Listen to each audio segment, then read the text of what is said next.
홍제천을 걷는 그대에게.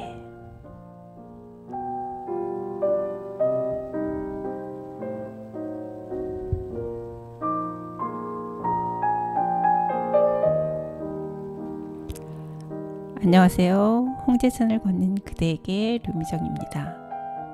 지금 어디쯤 걷고 계신가요?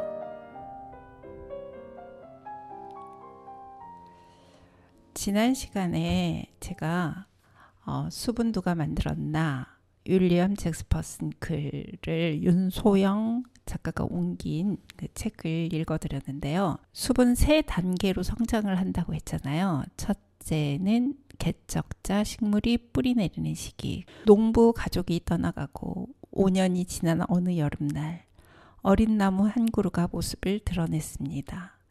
양지 바른 곳에서 잘 자라는 히말라야 삼나무나 자작나무, 아니면 미루나무나 사시나무였을까요? 하지만 아니었습니다. 그 어린 나무는 또 하나의 양지식물, 스트로브 소나무였습니다. 언젠가 바람이 세게 불던 날 가까운 숲에서 이 나무 씨가 날아왔고 그것이 싹터 어린 나무가 된 것입니다. 이 부분에서 보면 이제 그 농부 가족들이 다 떠나고 이제 5년이라는 시간이 흘렀잖아요. 그런데 나무 하나가 아주 굉장히 잘 자란 것을 본 거죠.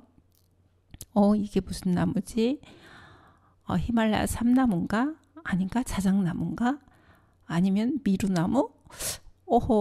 사시나무인가?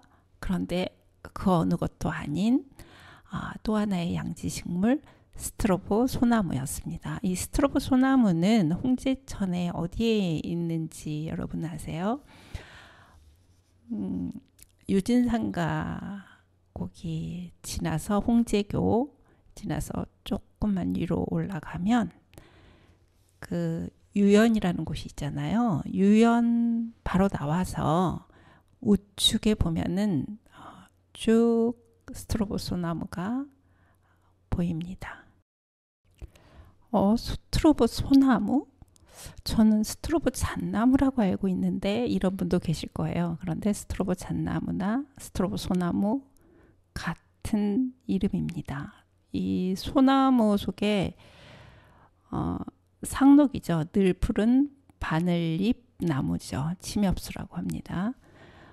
키는 한 15에서 30m까지 굉장히 쭉쭉 뻗어갑니다. 줄기도 굉장히 곧고 관상수로 굉장히 많이 심는데요. 미국에서는 키가 80m까지 오르는 것도 있다고 해요. 4월에 꽃이 피고요. 열매는 9월에 일반 소나무 그 솔방울보다 훨씬 길죠. 8에서 한 10cm의 약간 길쭉하게 그 원통 모양으로 열리죠. 그럼 계속 읽어보겠습니다. 그의 여름 모습을 드러낸 어린 나무는 단 한 그루만이 아니었습니다. 여기저기서 어린 소나무들이 자라고 있었습니다. 멀리서 본 초원은 이제 진초록빛 작은 점이 알알이 박힌 모습이었습니다. 다시 몇 해가 흘렀습니다. 이제 스트로보 소나무들은 초원에 굳건히 뿌리 내렸습니다. 나무를 연구하는 과학자들은 어떤 곳에 제일 먼저 자리 잡는 나무를 개척자 나무라고 합니다. 여기서는 스트로보 소나무죠. 다른 나무들은 짧은 시간 동안 이 소나무만큼 많이 자라지 못했습니다. 소나무가 자라는 동안 전에 살던 새들은 다른 풀밭을 찾아 떠나고 덤불에 사는 새들이 찾아왔습니다. 검은 방울새를 닮은 토이새, 휘바람새, 바위 종다리들이 이사와서 덤불 속에 집을 지었습니다. 새들만 이사 온 것이 아니었습니다. 쥐와 토끼, 작은 새들을 잡아먹는 족제비와 여우도 찾아들었습니다.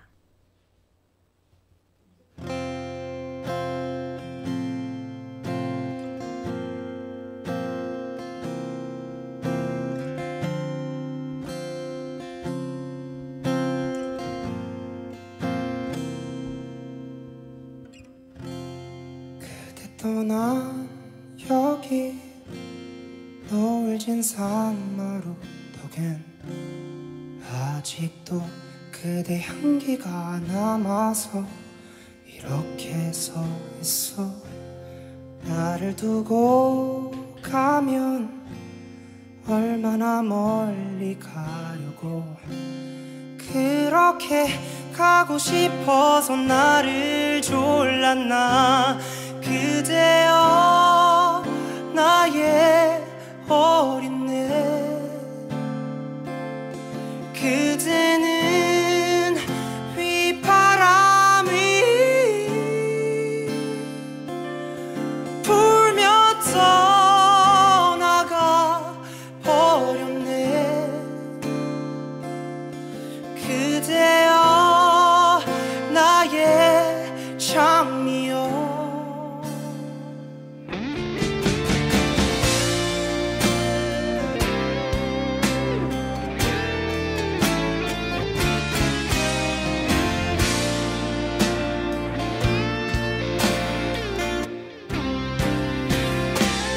그대여 나의 어린애. 그대는 휘바람이 불며 떠나가 버렸네. 그대여 나의 장미여.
이무진의 휘바람 들어봤습니다.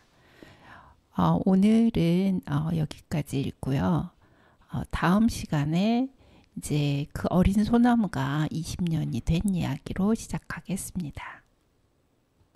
여러분은 홍제천을 걷고 있는 그대에게 류미정입니다를 듣고 계십니다. 지친 마음에 작은 쉼표 하나, 아름다운 힐링의 정원에서 재충전하세요. 힐링 충전소 서대문 FM이 함께합니다. 이번에는 홍제천 생활환경실천단 한 주간 활동 소식을 전하는 시간인데요. 같이 활동을 한 김미경 선생님 나와주셨습니다. 선생님 안녕하세요. 네, 안녕하세요. 김미경입니다. 네, 이번에는 우리가 처음 해본 활동을 했죠. 네. 네. 물리 모니터링이라고 해서 했는데 이거에 어떤 조사표 평가 항목이 있었습니다. 그 평가 항목은 총 몇 개로 나눠졌었냐면은 9개로 나눠져 있었습니다. 그렇죠. 자, 그게 원래는 그 조사 항목의 그 대상 지점이 이제 그 구분되어 있잖아요. 네네. 산지로 할 것이냐, 전원으로 할 것이냐, 도심 하천으로 할 것이냐 해서 그 각각 점수 기입을 하고 그 가점을 계산해서 정리를 하는 이제 표인데 우리는 이제 도심 하천이었잖아요. 네. 도심 하천에 대해서 했습니다. 자, 그러면 먼저 첫 번째 뭘 했죠? 일단은 지역을 정해야겠죠. 네. 그래서 포방교에서 우리는 상류 쪽으로 하려고 했는데 네. 이 조사 형식이 네. 그 시작을 기점으로 해서 하류 쪽으로 향해서 한 200m 정도가 샘플로 조사를 하는 거였어요. 네. 그래서 한 200m 정도라고 하면 그 내부 순환도의 교각과 교각 사이 이 정도? 네. 그렇게 정해놓고 그 구간을 저희가 조사를 했죠. 네. 첫 번째로 했던 게 자연적 흐름의 다양성이었는데 이 항목은 이제 물 흐름의 다양성 유발하는 자연적인 여울과 이제 소의 발생 횟수를 평가하는 항목이었잖아요. 그렇죠. 그 우리 포방교 밑에는 여울과 소가 있어서 우리가 이제 그쪽으로 좀 선택을 한 거잖아요. 그렇죠. 네. 포방교 근처는 물의 흐름이 약간 빠르면서 여울과 소가 좀 발달돼 있어요. 네, 거기 하나만 있나요? 여울과 아니요, 소가 몇 개 있어요. 네, 그래서 네. 예, 그런 것 때문에 점수가 되게 1점부터 5점까지 나눠져 있잖아요. 네. 그래서 그 숫자가 높을수록 자연하천에 가까운 것이고 네. 그다음에 숫자가 낮을수록 오염이 있다거나 이런 인공 구조물이 많은 게 되죠. 네. 근데 우리가 점수를 매길 때는 이제 사람들은 보통 그 어떤 환경을 볼 때 자기가 보는 이주에 그 좋은 점을 점수를 매기려고 하는 성향이 있대요. 네. 그래서 여러 사람이 같이 하는 이유가 그거예요. 나는 2점, 너는 3점 할 때는 네. 그게 이제 왈가왈부할 게 아니라 낮은 점수를 매긴다가 기본으로 깔려 있어서 이제 그 부분이 이제 왈가왈부 했었죠. 3점이다, 네, 네. 2점이다 해서 네. 저희가 2점, 3점 해서 매겼습니다. 네, 그래서 그 모니터링 이 표를 보면 네네. 그 물 흐름의 다양성을 나타내는 물살 여울과 소의 형성해서 우리가 그 점수를 네. 여울과 소가 군데군데 있음에서 3점이라는 점수를 거기에 체크가 됐죠. 네네네. 그리고 이제 두 번째로 그 자연적인 사주, 섬의 개수, 그 생태 서식의 효율적인 자연적인 사주가 이제 모래가 쌓인 그 섬이라고 해야 되나요? 네. 그런 섬의 발생 횟수가 몇 개나 있느냐라고 했는데, 여기에서는 지금 1회 있다 이렇게 들어갔네요. 네네. 그래서 2점을 받았네요. 홍제천은 작년에 준설공사를 해서 네. 생각보다 사주 그 섬이 네. 이렇게 자연적으로 형성된 게 별로 없는데 네. 그 전에는 군데군데 이런 사주들이 있었어요. 섬이. 그렇죠, 그렇죠. 예, 그러면 그게 생기면 물이 적당히 계속 흐르다가 토사가 생기는 게 그 사주잖아요. 네. 그래서 그 개수가 그래도 한두 개가 있었어요. 네. 그런데 여기서는 평가 기준에서 1회라고 이제 점수를 해서 2점을 받았고요. 하천 이제 유량으로 들어가 보면 그 원래 하천 유량은 수로폭과 제방내폭 간의 비율에 대한 항목으로 이제 그 정리를 하는 건데, 완충지대 및 수로변 식생 서식처를 평가를 한다라고 되어 있어요. 네. 그러니까 결국은 수로변에 네. 땅과 물이 만나는 곳이 넓게 확보될수록 수위 변화에 따라서 생물 서식이 다양해지겠죠, 선생님? 생물 다양성을 확보할 수가 있죠. 그렇죠. 왜냐하면 그 하도 물과 그 옆에 호환, 네. 그러니까 식물이 살 수 있는 구간이 만나는 구간에 그 호환이 넓으면 넓을수록 식생이 발달하다 보면 저소생물의 어떤 그런 그 서식처가 될 수도 있고, 그다음에 저소생물이 올라왔을 때 곤충으로 바뀔 때 네. 그때 어떤 그런 면이 그 곤충들이 살아갈 수 있는 환경이 되는데, 그 부분이 조금 미약하면 곤충들의 서식도 문제가 생기죠. 네. 그래서 그 부분도 우리가 조사를 했습니다. 네, 그래서 200m의 평가 거리 내에서 이 수로폭과 제방폭을 원래는 실측을 해서 평가를 하는 거죠. 네네. 네. 그러면 우리 3번 항목으로 보면 수량 풍부도를 한번 보면 수량이 얼마나 풍부한가, 이거는 몇 점을 받았나요, 우리가? 보통 수량은 우리가 홍제천이나 대개 서울시의 도시마천은 펌핑식으로 돼 있어요. 맞아요. 그래서 무릎 높이 한 30cm 정도 올라오는 높이로 이제 보통 물이 흘러요. 네. 근데 그 이상의 물을 쓰게 되면 경제적인 문제가 생기죠. 다 그렇죠. 돈으로 하는 거기 때문에 물을 맞아요. 펌핑한다라는 건. 네. 그다음에 거기에 깔려 있는 그 우리 그 징검다리 네. 높이를 넘어가요. 네, 그러면 사람이 건널 수 있는 길이 안 되기 때문에 주로 30cm 정도 최고 높이를 조정을 해서 물을 흘려보내요. 네. 네, 그렇게 해서 이제 그 부분도 물이 많냐 적냐. 근데 홍제천은 이제 비도 왔고 펌핑량도 좀 있고 해서 물이 안정되게 흐르고 있습니다. 아, 그래서 이번에 4점을 받았군요. 네, 그래서 많이 네. 받았죠. 일반 분들이 잘 모르시는 분들이 계실 텐데, 네. 이 홍제천 이게 막 계곡에서 흘러내려오는 물이에요. 막 이렇게 말씀하시는 우리 분들이 누누이 그런 말 많아요. 많이 하잖아요. 네. 네. 그런데 이거 한강에서 끌어다가 그 인위적으로 내보내는 물입니다. 자, 그리고 그 하천 그 바닥 네. 하상이라고 하잖아요. 그렇죠. 네. 네. 거기에 이제 분포되어 있는 재료는 뭐가 있을까라고 해서 이제 평가를 했는데 홍제천의 하상에는 주로 어떤 게 있었나요? 우리가 조사하는 구간은 이제 그 홍제천이 한 14km 정도 되잖아요. 네. 그 구간 중에 특히 이제 그 우리가 조사했던 구간은 하상의 재료가 돌이라던가 아니면 자갈, 모래 이게 잘 돼 있어요. 네. 근데 이제 그 내부순환도로가 지나가는 데는 보통 시멘트가 많이 있는데 네. 이번 조사 구간은 그 자갈, 모래, 돌 이게 좀 많이 깔려 있는 상태죠. 네. 그래서 여기서 보니까 큰 자갈, 모래 중 2가지 이상이 존재하고 수변 식생에 활착을 했다라고 해가지고 4점을 받았네요. 네. 이 하상의 현재 그 저질 상태 평가는 그 외부에서 물리적 교란 요인에 의해서 굉장히 영향을 받는다고 하죠. 하상의 현재 저질 생태 평가를 위한 항목이 있는데요. 네. 그 하천 생태계는 되게 도심하천은 특히 외부에서 물리적인 교란 요인이 크게 영향을 받아요. 네네. 그래서 그 중에 이제 골재 채취를 한다던가 아니면 하천변의 토목공사 그리고 준설공사 이런 경우가 발생할 수 있을 경우에 발생 지점으로부터 하류로 많은 토사가 유입이 되거든요. 그렇죠, 그렇죠. 그러면 하상을 구성하는 그래서 하상이라는 것은 밑에 물 아래 수면이 여기에 물이 지나가는 밑바닥이죠. 네. 그 구성 물질 형태가 많이 달라질 수가 있어요. 그렇죠. 그래서 이런 점을 반영해서 또 점수를 저희가 매기고 있습니다. 네.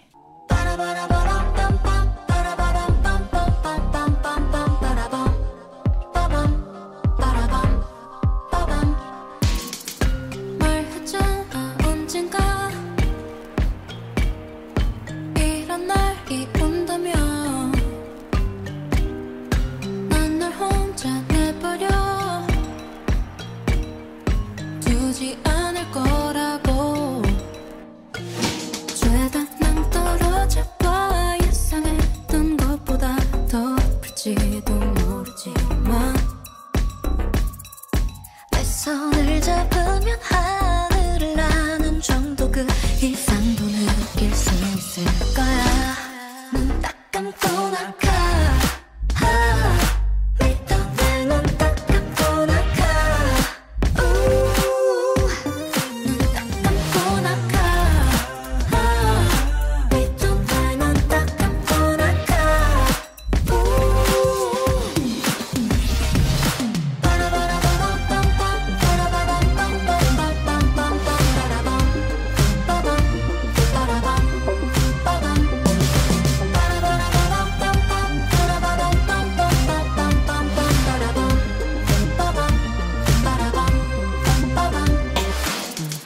춥도와 든 곳이든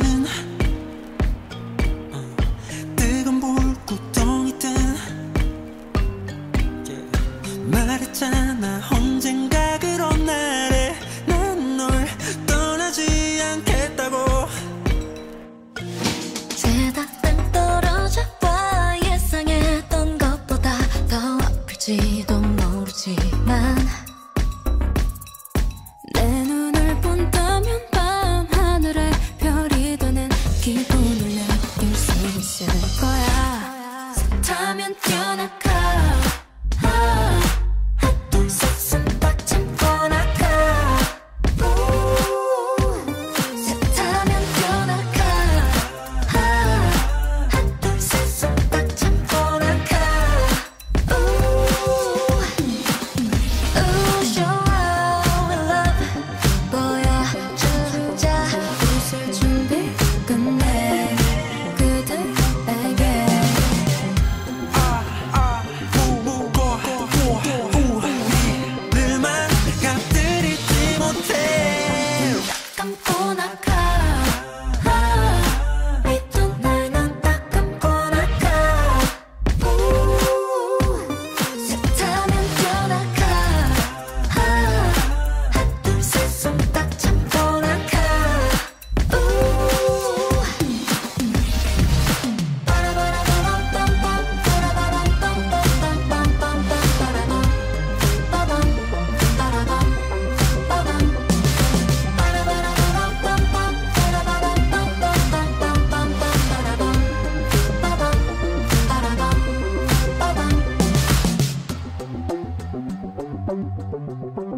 진우와 아이유의 낙하 들어봤습니다.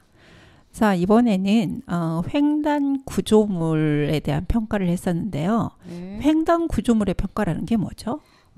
우리가 어류가 하천에서는 이동을 하잖아요. 네. 그 어류 이동을 방해하는 인공 구조물의 방해 정도, 이게 어떻게 그 각도가 네. 급격하면 물고기가 올라가지를 못하거든요. 네네. 그래서 요즘은 도심하천을 어도를 옛날에는 이렇게 약간 경사가 심하게 지게 해서 네. 물고기의 어떤 이동을 좀 방해를 했었어요. 네네. 그래서 요즘은 그게 바뀌었습니다. 도심하천이 거의 완만하게 흘러가게끔, 물이 흘러가면 그 어도를 따라서 올라오던 물고기나 내려가던 물고기들이 방해를 받지 않고 자연스럽게 이동을 할 수가 있거든요. 네. 그래서 그 부분을 보는 평가예요. 네. 그래서 우리는 몇 점을 받았나요? 우리가 3점을 예, 받았네요. 3점을 받았네요. 네. 홍제천에는 거의 대부분 어도가 비슷하게 지금 만들어져 있습니다. 네, 네.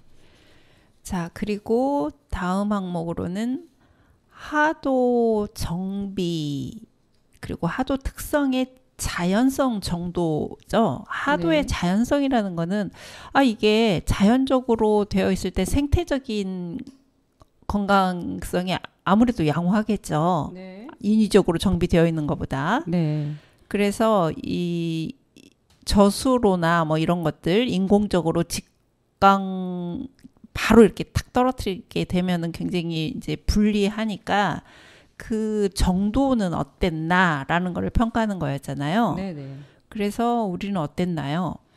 홍제천은 홍제천은 그 평가가 좋게 나왔어요. 그래서 네. 정비라던가 이렇게 하천이 잘 정비되어 있고, 그리고 어떤 그런 이 구간은 어떤 인공 구조물이 그래도 많이 배제되어 있는 곳이기 때문에 네. 잘 나왔습니다. 점수가.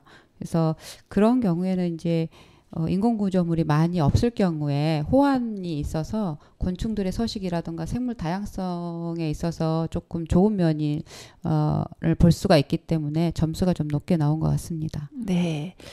호환이라고 하면 일반적으로 용어를 잘 모르는 분들이 계실 것 같은데 호환은 어떤 의미인가요? 그 호환은 물의 흐름으로 인해서 하도 옆에 식생 구간이 침식되지 않게 하기 위해서 그걸 보호하는 걸로 해서 설치하는 인공 구조물이나 자연 구조물이에요. 네, 네. 그런데 그 호환 쪽에 인공 구조물과 자연 구조물이 어떻게 네. 되어 있는지를 살펴보면서 자연 구조물이 많을수록 점수가 높고요. 네. 인공 구조물이 많을수록 점수가 낮아지게 되죠. 네. 그러면은 그 구조물을 조금 예를 들어 주신다면 어떤 게 있을까요? 뭐 인공 구조물이라고 하면 그 목책이라던가 네. 네트를 깐다던가 네네. 시멘트를 바른다던가 네. 여러 가지가 있고요. 네. 그 외에는 이제 자연 소재를 뭐 흙이라든지 흙이라던가 네. 이렇게 네. 자연스럽게 형성이 되어 있는 거를 인간이 개입하지 않는 것을 네. 우리가 자연 구조물이라고 하죠. 이번에는 재내지와 재외지에 대한 평가였는데 재내지 그러면 이 방제의 안쪽이라는 뜻인데 네. 그냥 볼 때는 안쪽이 누구를 기준해서 안쪽인 거죠? 그러니까 하천이 흐르고 있으면 네. 사람들이 사는 공간, 네. 그 공간을 재내지라고 하고요. 하고. 하천 구간을 재외지라고 하죠. 네. 그러니까 인간의 입장에서 그렇죠. 쓰는 용어죠. 네. 그러면 또 그 바깥쪽이 결국은 그 재내지인 건데 그렇죠. 그러면 하천의 그 생태계나 수질에 영향을 가장 미치는 것이 이제 토지를 이용하는 건데. 그렇죠. 네. 그러면 여기 부분에서는 우리가 어떻게 나왔나요? 우리가 2점이 나왔는데요. 1점. 1점이 나왔네요. 네네. 1점이 나왔는데 이거는 이제 홍제천 주변에는 다 어느 정도 사람이 사는 맞아요. 그 마을로 이루어져 있잖아요. 네네. 그러다 보니까 그 어떻게 해서 하천에 어떤 그 오염도를 일으킬 수 있는 네. 이유가 되죠. 네. 그래서 그 부분이 지금 1점이 나왔고요. 또 반대로 재외지가 있잖아요.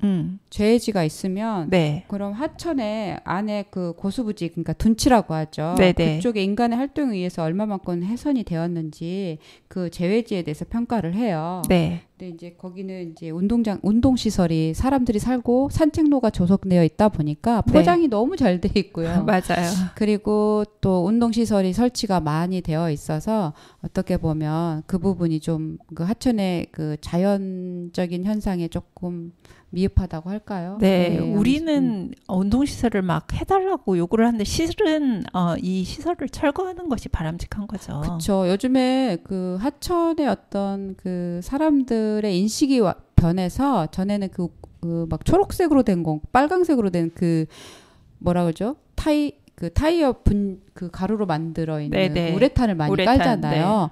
근데 그런 부분이 지금 점점 제거를 하고 있는데 우리 홍제천은 이상하게 또 민원이 많이 발생이 된대요. 그 부분에 있어서. 네. 그래서 오히려 깔고 있어요. 그러니까 어르신들이 많이 살다 보니까 네. 그게 발바닥에 좀 편한 느낌이 오나 봐요. 네네. 그래서 지금 오히려 없애야 할 부분인데 오히려 더 이번에도 새로 깔았더라고요. 그래서 네. 좀 안타까운 면이 있어요. 네.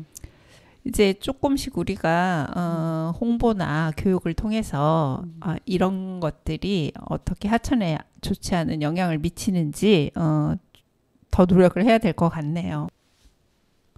저희가 그 등급을 9가지 등급 그 조사를 해서 등급을 나눴잖아요. 네. 그래서 평균 3등급이 나왔어요. 이 3등급이면 어떻게 잘 나온 그러니까 건가요? 5등급으로 나뉘는데요. 네. 그 1등급은 그 아주 좋은 상태. 그러니까 네. 거의 자연성에 가까운 하천. 네. 그다음에 2등급은 좋은 상태, 건강성을 유지하지만 부분적으로는 약간 제한 요인이 있는 것이 2등급이고요. 네. 이제 우리가 홍제천은 3등급이 나왔는데 전체적으로 건강성을 보이고 있으나 제한 요인이 많다. 이제 주변에 마을들이 많기 때문에 네. 그런 것 같고 4등급은 나쁜 수준이에요. 그래서 심하게 훼손되었거나 아니면 건강성이 상당히 희박한 하천을 말하고요.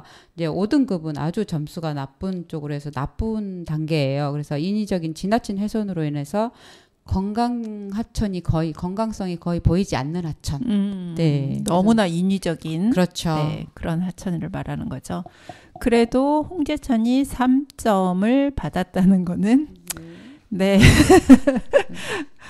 더 좋은 하천으로 거듭나야겠죠. 네. 시민의 인식 개선이 필요합니다. 네.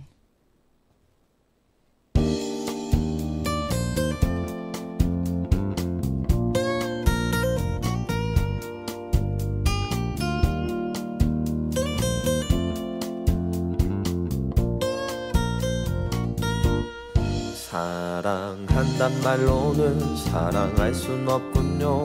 그대 상처 주네요. 나의 뻔한 그 말이 너무 쉽게 뱉은 말. 너무 쉬운 사랑은 다 거짓말이죠. 그래 다 거짓말이죠. 무엇을 원하는지 얼마나 힘든 건지 신경 쓰지 않죠. 또 쉽게 넘어갔나요? 많이 힘들었나요? 그대가 오늘은 헤어지자 말해요. 정말로 사랑한담 기다려주세요. 사랑한단 그 말들도 당신의 행동 하나 진심만을 원하죠. 정말로 사랑한담 기다려주세요. 그댈 위해 참아줘요. 당신의 행동 하나 아픈 추억 돼가요. 정말로 사랑한다면 정말로 사랑한다면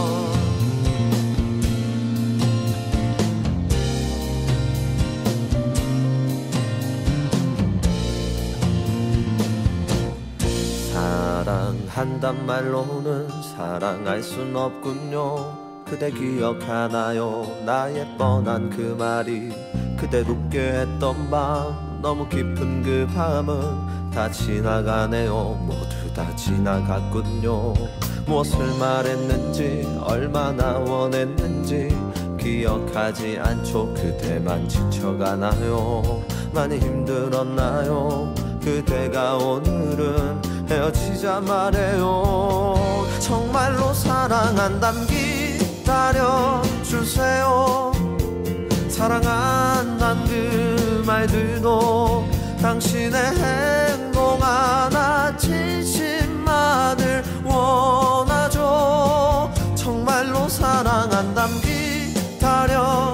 주세요. 그댈 위해 참아줘요. 당신의 행동 하나 아픈 추억 돼가요. 그때 또 하필 잡으려 건네는 이 뻔한 한마디, 쉽게 뱉은 말 사랑한단 말로는 사랑할 순 없군요.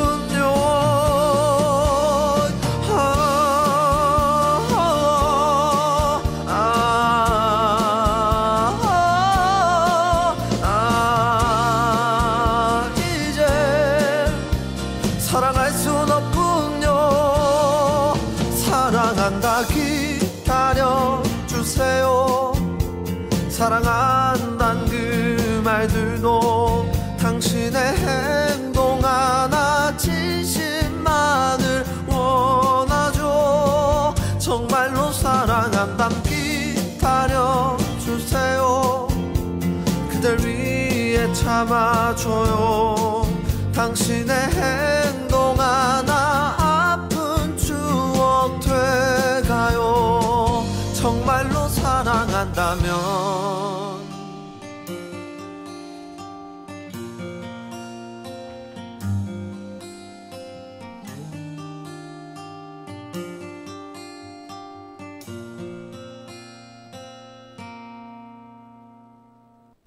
버스커의 정말로 사랑한다면 들으셨습니다.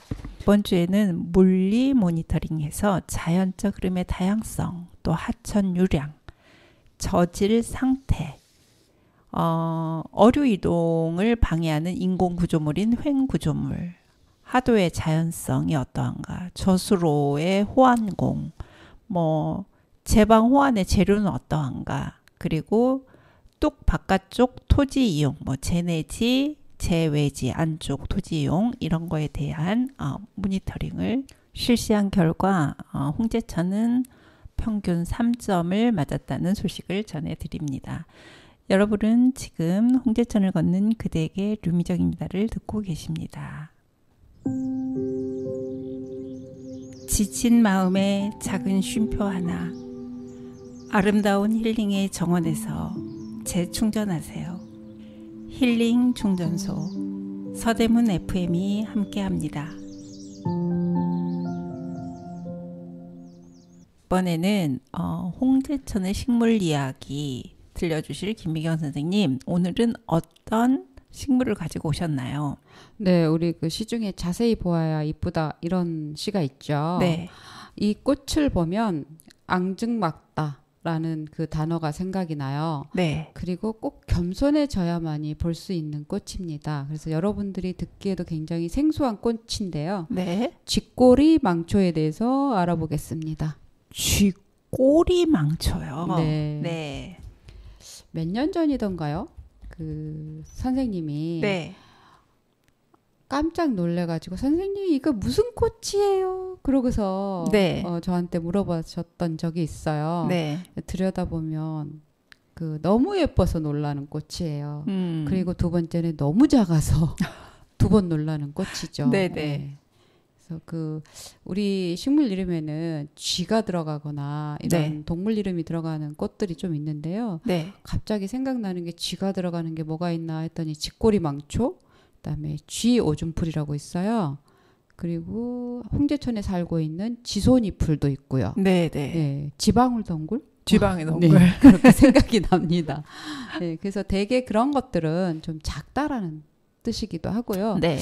또 좀 아니다라는 거, 가짜 같다 뭐 이런 뜻으로도 쓰이는 게 쥐를 씁니다. 근데 거기에 이제 합성으로 네. 꼬리까지 붙고 네. 망초가 붙어서 세 단어가 합쳐진 합성어죠. 네. 이게 망초하면 우리가 흔히 볼 수 있는 개망초라든지 네. 그냥 망초하고 개망초는 완전히 다른 거는 이제 저도 인지를 합니다. 네. 그런데 여기에 또 쥐꼬리까지 앞에 붙었단 말이에요. 그렇죠. 그러면 그 제가 처음에 이 쥐꼬리 망초 이름을 알았을 때 네. 망초하고 무슨 상관이 있지? 네. 이거부터 생각을 했었어요. 네, 네. 저도 궁금한데요. 네. 근데 그 망초는 망할 망자를 쓰잖아요. 네. 그리고 이제 그 좋지 않는 의미로 쓰이는데 네. 이거는 그 그물망자를 써요. 아하. 네. 네. 그래서 그 쥐꼬리 망초의 망이 왜 그물망일까? 네. 뿌리가 음. 그물식으로 되어 있대요. 캐보면. 음. 그래서 뿌리 모양 때문에 네. 망초라고 이름이 지어졌고 네. 그러면 쥐꼬리는 또 어디서 왔나? 근데 꽃이 피는 그 송이를 보면 네. 쥐꼬리 망초 정말 꽃을 직접 보여주고 싶은데요. 네. 그걸 보여줘야지 설명이 되는데 그 꽃이 피는 그 머리가 약간 그 쥐꼬리를 쥐꼬리처럼 닮았다고 생겼어. 해요. 근데 네. 제 눈에는 정말 쥐꼬리처럼 안 보이거든요. 근데 워낙 작기 때문에 붙여진 이름인 것 같아요. 아. 근데 이 꽃이 꽃 봉오리에서 필 때 뭐 국화처럼 이게 쥐꼬리 망초가가 그 단독 그 과예요. 네네. 쥐꼬리 망초가의 쥐꼬리 망초 속이에요. 네. 그래서 그 꽃이 덩어리, 그러니까 뭐랄까 송이로 이렇게 피어 있는데 그 송이에 한 개, 두 개씩 피어요. 순차적으로. 예, 그래서 절대 이 꽃송이는 있는데 꽃송이 전체가 피어 있는 모습의 그 쥐꼬리 망초 꽃을 볼 수가 없어요. 그러면 하나가 피고 예. 지면 또 그러니까, 하나가 예, 피고 보통 두 개가 펴요. 두 개가 두 펴요. 개가 네. 같은 방향을 보고 펴요. 네. 두 송이가. 네. 그러고 나면 또 그런 수로 순차적으로 계속 피는데요. 이게 백일홍이 100일 간다 그랬잖아요. 네. 얘는 한 2달 좀 넘게 아. 8월부터서 9월, 10월 초까지 이렇게 피어 있어요. 네, 보면. 네. 네, 그래서 길게 얘도 피어 있어요. 그래서 그 워낙에 그 이름도 쥐꼬리 망초이듯이 키도 작아요. 네. 그래서 키가 작아서 정말 아까 제가 겸손해진다고 했잖아요. 그 무릎을 꿇고 보지 봐야 않는 돼요. 이상은 네. 자세히 보지 않는 이상은 보이지 않는, 눈에 띄지 않는, 그런데 눈에 한번 보면 너무 예뻐서 놀라는 그런 꽃입니다. 네.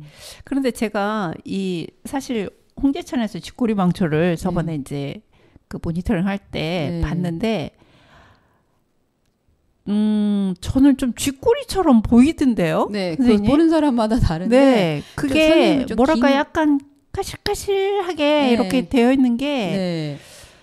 그 사람마다 제 네. 눈에는 쥐꼬리가 아니라 조금 토실토실한 토끼꼬리처럼 보이거든요. 네, 그래서 사람마다 보는 눈들이 이렇게 달라요. 근데 네. 모든 사람들한테는 저보다는 다른 사람은 다 쥐꼬리처럼 보이긴 했나 봐요. 그래서 그래서 이름을 보면 네, 그 망초가 들어가잖아요. 네네. 그래서 뿌리가 이제 그물처럼 생겼는데 이거를 옛날에 이게 약효가 좋아요. 네, 그래서 약효가 좋아서 진교라고 해가지고 네, 생약명으로 그 진교라는 이름을 썼대요. 네, 그러다 보니까 그 진교라고 쓰는 또 그 식물이 또 있어요. 진범이라고 투구꽃 속에 속하는 건데 그래서 얘하고는 별 상관이 없는데 그것 때문에 좀 이름에 대해서 혼동들이 많이 왔던 시기가 있었나 봐요. 이 이름을 추적을 했을 때. 네, 그래서 처음에 우리나라의 어떤 그 식물 형태를 분류할 때 그 왈가왈부 식물학자들과의 그런 왈가왈부가 많이 있었는데요. 이제는 네. 그게 이제 아니다라고 하는 쪽으로 밝혀져서 정리가 됐어요. 예, 정리가 네. 됐어요. 그래서 쥐꼬리 망초는 그래서 그 진범 한자가 비슷하다 보니까 진범, 진교 뭐 이런 식으로 한자가 비슷하다 보니까 이런 문제가 생겼는데 쥐꼬리 망초는 망초로 오해되었지만 그 진범도 망초라고 했대요. 네, 그래서 그 진범인 망초로 오해를 했지만 실제로 쓰이는 거는 가짜 망초, 그러니까 가짜 진범이다. 뭐 이런 그런 걸로 오해가 좀 풀렸다고 여기저기에 뭐 말들이 많은 글들이 올라오긴 했어요. 네, 그래서 저도 그 글을 읽으면서 갑자기 제 머리에 막 혼돈이 왔거든요. 네. 그래서 우리는 그냥 순수하게 쥐꼬리 망초라고 부르면 되겠습니다. 네. 예. 그러면 이게 꽃이 색깔이 어떤가요? 핑크색이죠. 핑크색. 근데, 예, 그래서 루페로 들여다봐야만이 그러니까 저같이 눈이 시력이 좋지 않는 사람은 그냥 보면 꽃 안이 어떻게 생겼는지 잘 보이지 않을 정도로 좀 작은 꽃이잖아요. 네, 그래서 루페를 가지고 확대를 해서 보면은 입술처럼 아랫부분이 이렇게 핑크색이 한 잎 하나가 딱 꽃잎이 달려 있어요. 네, 그리고 그 위에 약간 색이 없는 투명한 것 같은 또 꽃잎이 작게 달려 있어요. 네, 그러면 이 꽃을 가만히 들여다보면 그 작은 핑크색 입술 위에 하얀 색으로 이렇게 길이 나 있어요. 뭔가 우둘투둘하게. 네, 네, 그거는 이제 우리가 흔히 아는 허니로즈요? 네, 허니 가이드예요. 네. 그래서 워낙에 꽃이 작기 때문에 네. 수분 매개자가 찾아와도 볼 수 없을 것 같아서 그걸 만들어 놓은 것 같아요. 그렇네요. 네, 그런데 더 재미있는 건 네. 그러면 얘는 암술과 수술이 어디에 있느냐? 그러면 그 꽃 속에가 있어야 되잖아요. 네. 근데 특이하게도 윗꽃잎이 작은 윗꽃잎이 있다 그랬잖아요. 네. 그 윗꽃잎에 달라붙어 있어요. 그래서 아. 네네네. 그래서 수술과 그건 또 무슨 전략일까요? 그 이제 작은 꽃등에라든가 아주 작은 곤충이 머리를 들이밀고 들어오겠죠. 네, 꿀을 네, 따로. 네. 그러면 들어왔을 때 워낙 그 꽃이 작으니까 얘가 들어갈 수가 없는 그렇죠, 거예요. 그렇죠. 그러니까 그 윗꽃잎에다가 그걸 해놓고 암술과 수술 붙이는 거죠. 네. 그래서 수분이 일어나게끔 그런 전략을 쓰고 있습니다.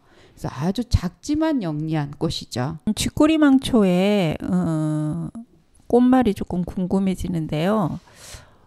꽃말은 뭔가요? 꽃이 예쁜데 가련미의 극치라고 나와 있더군요. 아, 그래요? 네. 근데 제가 한번 제가 조금 있다 며칠 후에 순천만 국가정원에 갈 거거든요. 네. 그런데 거기에 따르면 쥐꼬리망초의 꽃말의 의미는 당신을 지켜주는 늠름한 사람이 바로 평생의 반려자입니다. 라는 의미를 담고 있대요.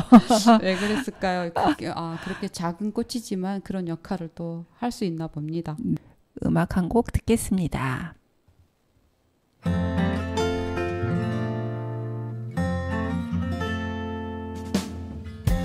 푸르게 선명한 밤 돌아보면 어김없이 다정한 사람아 고마워 다시 한번 가득 널 품에 안고서 부를게 언제나 그리운 달빛 바다 네 이름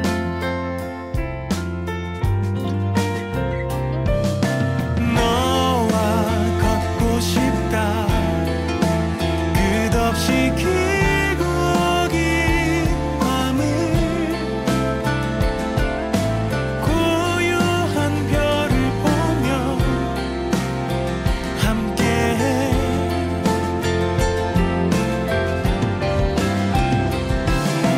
너와 부르고 싶다 별빛이 찬란한 꿈에 행복한 우리들의 노래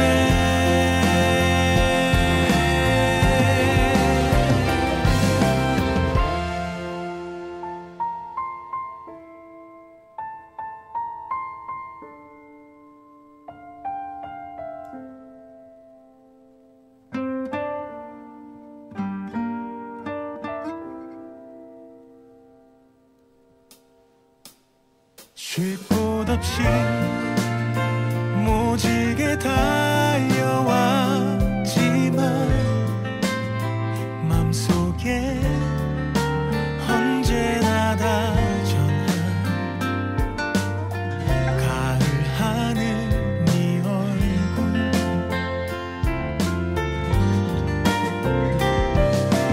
너와 걷고 싶다 끝없이 길고 긴 밤을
유채훈의 동행 들어봤습니다.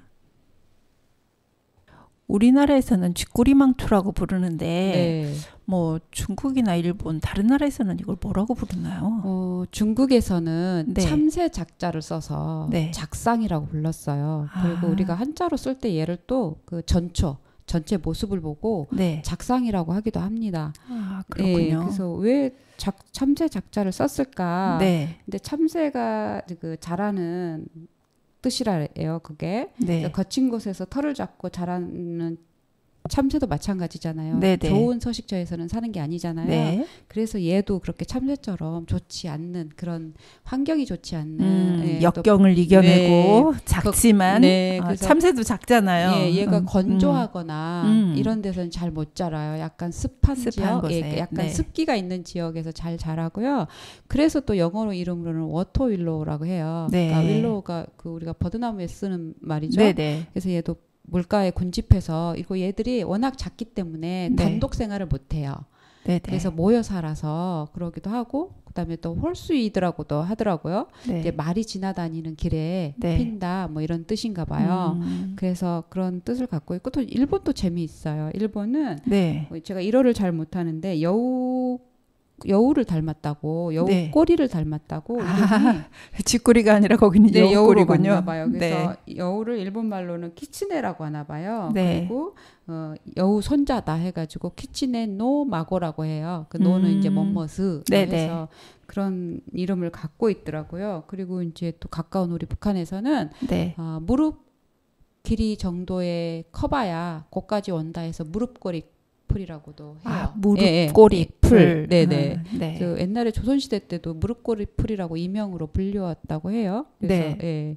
그래서 그러니까 키가 작은 데서 오는 이름인 것 같습니다. 그리고 이제 또 우리가 얘가 워낙에 후미진 곳에 자라고 이제 겨울에 가을이나 겨울쯤에 보면 이 쥐꼬리망초가 피어 있는 곳에 보면 누가 자주 찾아오냐면 박새라던가 네. 참새가 때로 몰려와요. 네, 네, 네. 박새는 뭐 한두 마리가 오겠죠.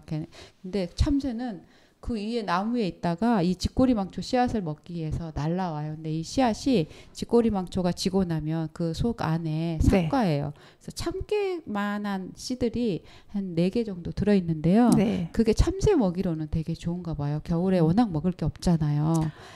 그래서 네. 작상이라고 네. 들어간 게 네, 그럴 수도 참새와 있어요. 이 쥐꼬리망초가 불가분의 관계를 가지고 있군요. 네. 그래서 참새들에게는 없어서는 안 되는 겨울 식량. 네. 그렇죠. 그래서 우리가 쥐꼬리망초가 또 참새에게는 좋은 그런 먹이원이 되지만 사람에게도 너무 좋은 약효가 있어요. 그래서 네. 루마티스나 그다음에 관절염에 네. 워낙에 좋은 역할을 한대요. 그래서 이렇게 찾아보니까 2019년도에 산림청 뉴스를 한번 봤어요. 네네. 그랬더니 그 국립산림품종관리센터에서 네. 그 18품종을 가지고 새로운 품종으로 이렇게 개발을 해야 된다라는 뉴스가 나왔는데 그중에 쥐꼬리망초하고 오미자가 그 약용식물로서의 연구를 해야 된다. 쥐꼬리망초를 네. 이제 쥐꼬리망초로 보면 안 되겠는데요. 그쵸? 네, 그래서 정말 꽃도 예쁘고 뭐 너무나 작은 존재지만 네. 그가 가지고 있는 그 존재는 굉장히 큽니다. 네. 그래서 우리가 홍제천을 다니다 보면 쥐꼬리망초를 찾으려면 일단은 도감을 한번 보시거나 네. 인터넷 검색을 하시면 네. 꽃 사진이 많이 올라와 있을 거예요. 네. 그리고서 아래로 눈을 계속 아래로 내려다 봐야 됩니다. 그러면 어딘가 풀숲에 작은 꽃들이 모여 있는 곳이 있어요. 네, 털별꽃 아제비라던가 네. 뭐 개망초라든가 막 이런 작은 풀꽃들이 모여 있는 거에 그 얘가 사이에 있어요. 네, 그래서 네. 어우러져 같이 피어 네, 있거든요. 네. 그래서 한번 찾아보시는 보물찾기 한번 해보셨으면 좋겠어요. 네, 보물찾기를 해보라는 김미경 선생님의 숙제입니다. 여러분, 그 홍제천 다니실 때 겸손한 자세로 고개를 숙이고 이 사랑스럽고 너무나 귀여운 쥐꼬리망초를 찾아보시기 바랍니다. 오늘도 쥐꼬리망초에 대한 재미있는 이야기를 해주신 김미경 선생님 감사합니다. 여러분은 지금까지 홍제천을 걷는 그대에게 류민정입니다를 들으셨습니다. 마지막 곡으로는 여러분 동화로 유명했던 피노키오의 모험 아시죠?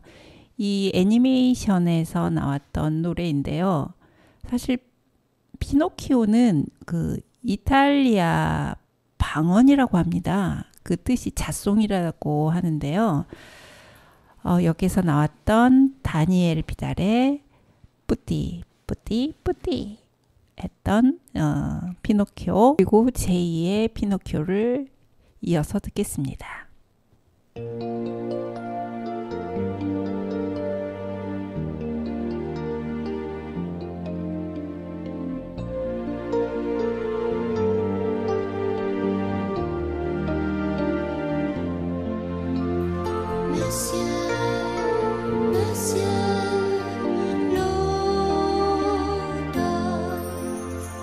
Je suis un peu triste, mon cœur en frissonne.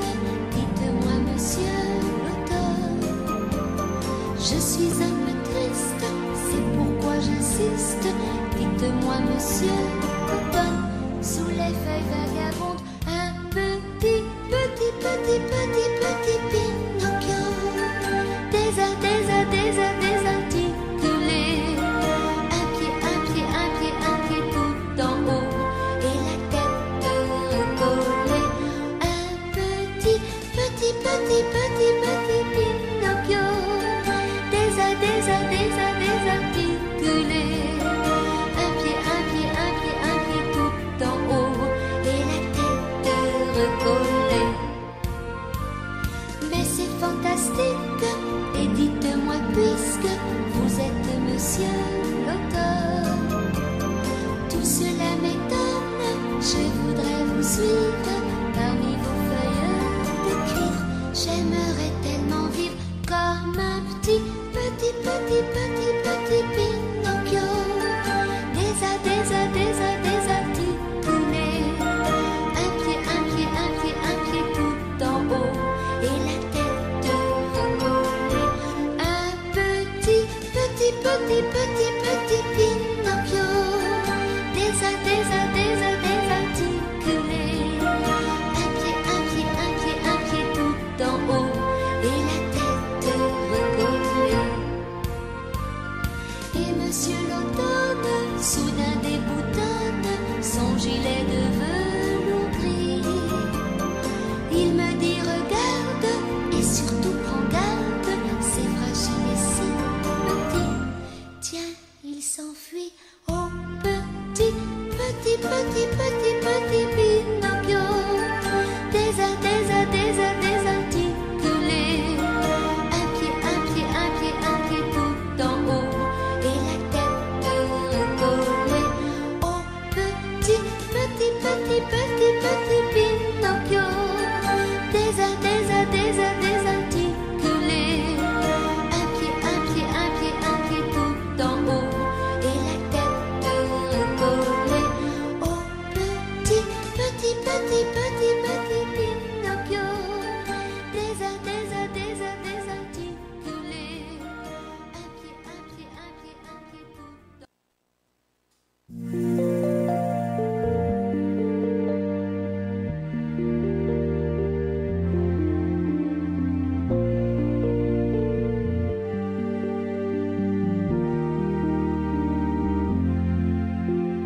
Messieurs, l'automne. Je suis un peu triste, mon cœur en frissonne. Dites-moi, monsieur l'automne. Je suis un peu triste, c'est pourquoi j'insiste. Dites-moi, monsieur l'automne. Sous les feuilles vagabondes, un petit Pinocchio. Désarticulé. Un pied tout en haut. Et la tête recollée. Un petit Pinocchio. Désarticulé. Un pied tout en haut. Et la tête recollée. Mais c'est fantastique. Et dites-moi, puisque Vous êtes monsieur l'automne. Tout cela m'étonne, je voudrais vous suivre parmi vos feuilles de cuivre. J'aimerais tellement vivre comme un petit Pinocchio. Des